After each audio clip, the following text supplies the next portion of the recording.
మిత్రులందరికీ శుభోదయం. నా ఛానల్‌కు స్వాగతం. నేను మీ కరీంనగర్ తిండిబోతు.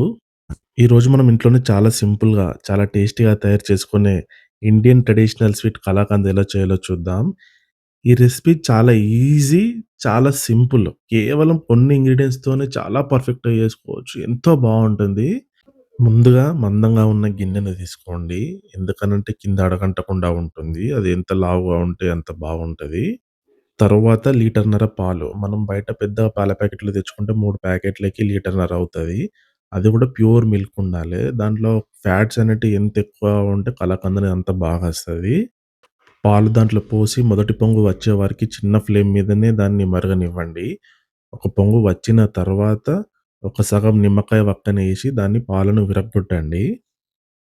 విరిగిన తర్వాత కలుపుతూనే ఉండాలి పాలను. ఆపకూడదు. అది ఆపితే కింద అడుగంటిపోతా ఉంటది. లీటర్‌న్నర పాలకి 200 గ్రాముల చక్కెరనేసుకోవాలి. ఇప్పుడు అలా మరుగుతున్న పాలు కొంచెం దగ్గరికైతాయి. దగ్గరికైన దాని తర్వాత 20 గ్రాముల పాల పొడి. ఆ పాల పొడి గిన్నెలో తీసుకొని కొన్ని నీళ్లు పోసి మంచిగా కలిపి, ఆ మిశ్రమాన్ని మనం మరుగుతున్న పాలల్లో వేయాలి. వేసి మంచిగా కలుపుకోవాలి.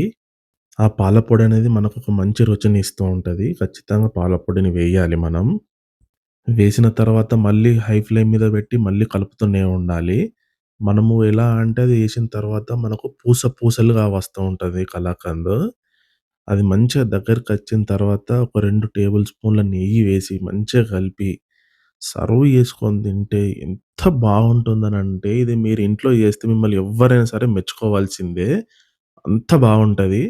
మనం బయట స్వీట్ షాప్‌లోకెళ్ళి తెచ్చుకునే బదులు మీ ఇంటికి రిలేటివ్స్ వచ్చినా ఎవరొచ్చినా ఇంట్లోనే చేసి పెట్టండి. అంత బావుంటుంది.